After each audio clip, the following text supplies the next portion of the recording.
Λουίς Γεωργίου. Ιωακίμ. Λουίς από το Λοΐζος προφανώς, έτσι. Λοιπόν. Μην το βάλετε τώρα, λοιπόν. Πάμε ξανά. Πώς σε λένε? Λουίς Γεωργίου. Γεια σου, Λουί. Γεια σας. Πόσο χρόνο είσαι? 17. Και ποιο τραγούδι θα μας πεις? Το Angels του Robbie Williams. Το Angels. Ναι.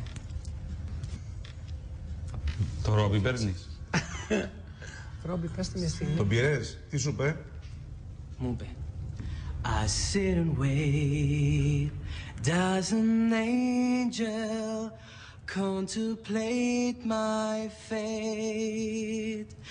And do they know the places where we go, well, gray and old, old? 'Cause I've been told that salvation lets their wings unfold. 'Cause when I'm lying in my bed, thoughts running through my head, and I feel that love is dead, I'm loving angels instead. And through it all, she offers me protection, a lot of love and affection, whether I'm right or wrong. And down the wall, wherever it may take me, I know that life won't break me, whether I come to call, she won't forsake me.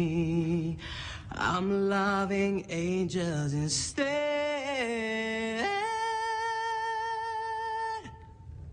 Αχ, πολύ ωραία η ψεύτικη. Θέλουμε να μας πει κάτι ελληνικό. Δεν χρειάζομαι τίποτα. Δεν χρειάζομαι τίποτα. Είσαι πάρα πολύ καλός. Συμφωνώ απόλυτα. Συμφωνώ απόλυτα. Από μένα έχεις ναι. Και από μένα έχεις ναι. Ναι. Εσύ, Γιώργο? Ναι, μ' άρεσε και εμένα. Έχω κάποιες συνδυασμούς, απ' την άλλη... Ενδιασμού. Ενδιασμού.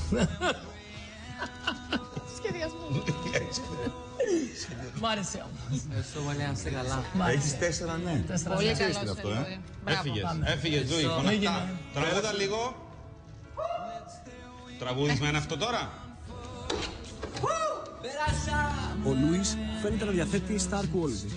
Η απλότητα, η αμεσότητα και η καλή φωνή του έδωσαν το εισιτήριο για την επόμενη φάση. Θα τον δούμε στο bootcamp.